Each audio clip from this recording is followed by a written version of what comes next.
An uprising in Egypt because of a young generation powered by Twitter and Facebook. That's what we're being told, but is it really true? And why did this man, a young Egyptian singer, popular across the Middle East, come out in defence of President Mubarak and then apparently apologise? Today, the young generation and the new Egypt. This is Inside Story.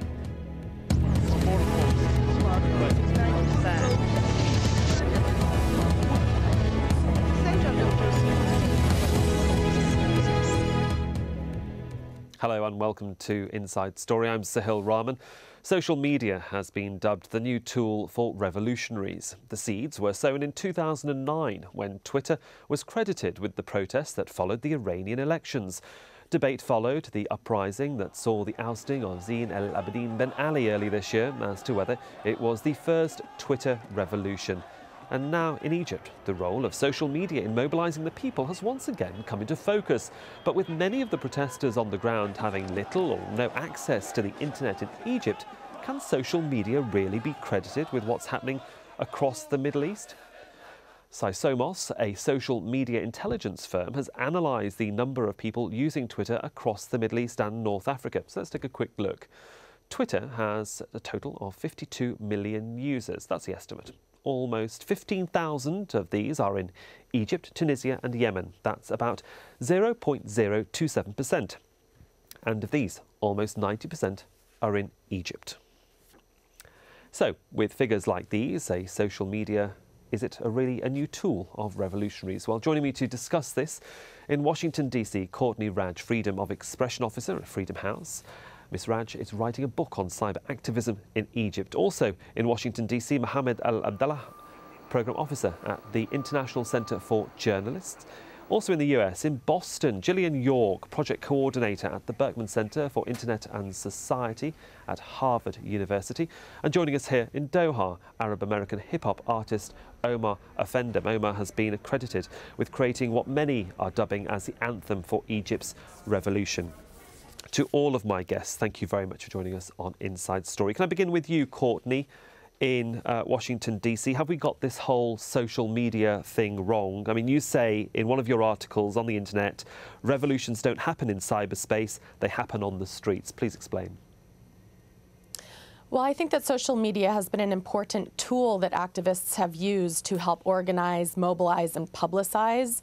But I think that and more extended view of history, if you can go past 2009 back to 2005, when the judges' demonstrations happened, when you had the April 6th movement in 2008, social media and digital tools like mobile phones and blogs have been essential tools to mobilize people, but it wasn't until you got it out of the digital sphere and to a wider population, and that's through word of mouth. That's through seeing people walk by your door, through your window, on the streets, that we've seen the mass protests that these digital activists have been working for several years. So it's actually not a new thing. It's just that I think much of the media's attention to it is new. Okay, Gillian York in Boston, certainly from your credentials, you're not so sure about this whole social media thing, are you? And whether you might agree so much with Courtney.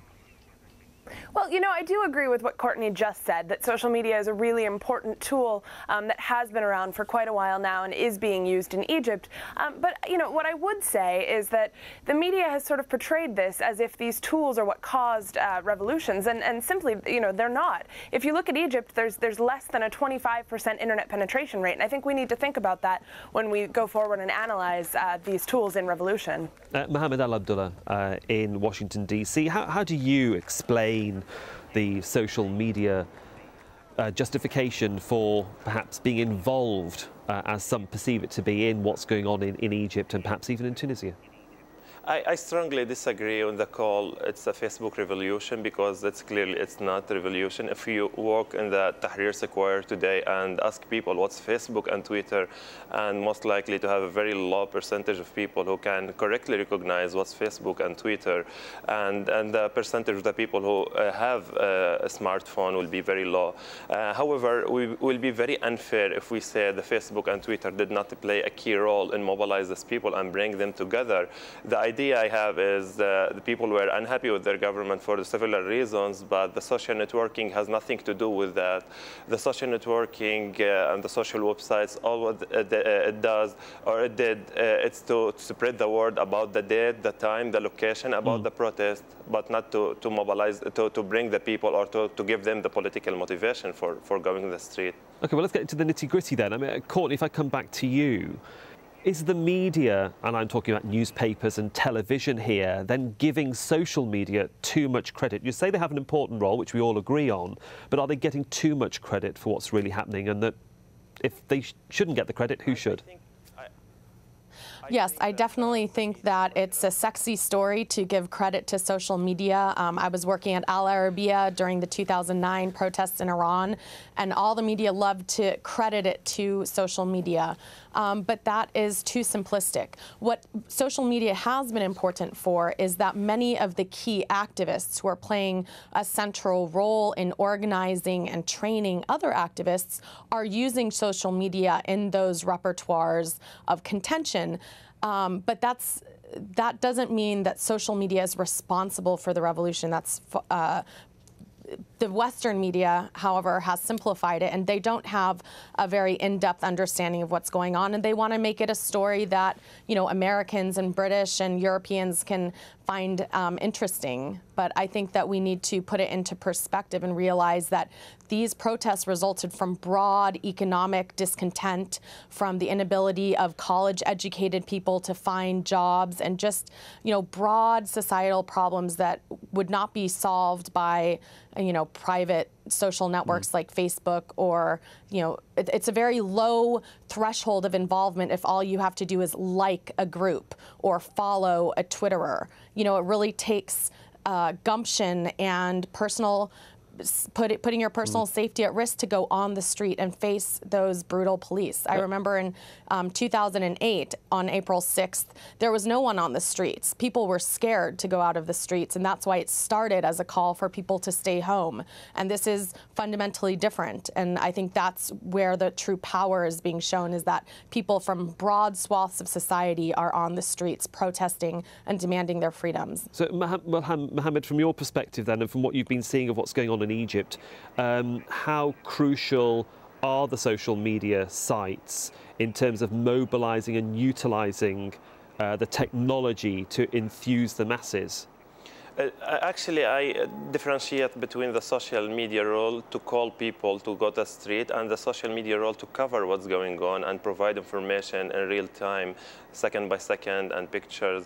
And if we want to be a little bit fair, just we have to realize that the number of the protesters significantly increased from tens of thousands to millions during the 5 days where the government cut off the internet and disabled the SMS services. And that's another evidence that social media did not bring those people together to the street. Social media played a very, very crucial role, and it was a very powerful and tremendous tool and power to send the information and the news about what's going on now in the street, and the updates, most recent updates about what's going in the protest in Tahrir Square, and that, but that again, that did not give the people the political motivation.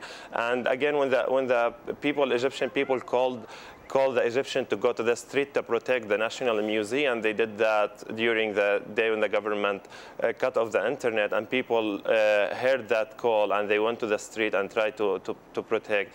It's the crowd source, or using the crowd power, is very, very tremendous power, and people are using that in a very effective way to send information and the news, but it did not really, it doesn't really the reason to bring people to the street. Okay, Gillian, let me bring you in here, because you were nodding to both what Courtney had to say and what Mohammed had to say. I didn't want to interrupt them while they were speaking, but I'd like to hear your point of view.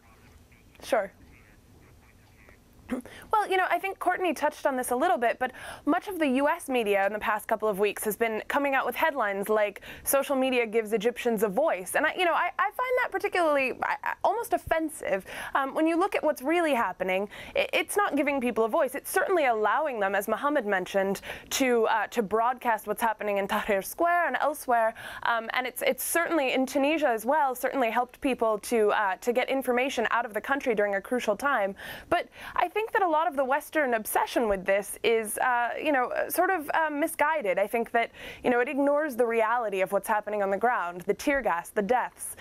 Social media, isn't what gets people out. And like Mohammed mentioned, when the internet was shut off, a lot more people took to the streets. And I've read a couple of different blogs from within Egypt of people who said, okay, the internet's off now. What else can I do? I'm going to leave the house. And I think that that's something that we should be looking at too. But Mohammed, can I bring you in here then to what Gillian's just said, is the fact that a lot of Egyptians, the large majority, live on less than $2 a day. Their access to such technology would be limited, and therefore it has to be said, how do the masses, how do they get their information? Because if state television is only running certain types of images and the internet is closed down, somebody's getting the word out. That's clear. When the government cut off the internet, people start using SMS services to spread the word about what's going on. And when the government disabled the SMS services, people start calling each other, and then eventually, finally, they went to the street to talk to each other. That's another evidence that it's not a social media, it's not Facebook and Twitter, because merely people looking for a way to communicate easily and spread the word about their work. And yesterday, we've seen people talk via the radio more than before, not in social media or Facebook or Twitter. And I agree with Gillian. It's very unfair to say social networking gives people voices in Egypt, because it helped people to cover the story, to bring more information, and because the events is in different locations, and it's very hard to cover those stories. Even credible media and international media organizations relied heavily in those people and take their information. But again, this is it's kind of citizen journalism, but it's most of the people in the same time who's posting this information, they posting this information from activism perspective rather than being a citizen journalism. They're using this information to mobilize, not to cover the story, to encourage people to go to the street, not to deliver the information only. OK, well, we're talking about social media, and one of the issues that has really ignited Facebook users in the Middle East is the controversy surrounding this man, Tamir Husni. He's a popular Egyptian singer in the region. Here's what he told Egyptian television on Tuesday.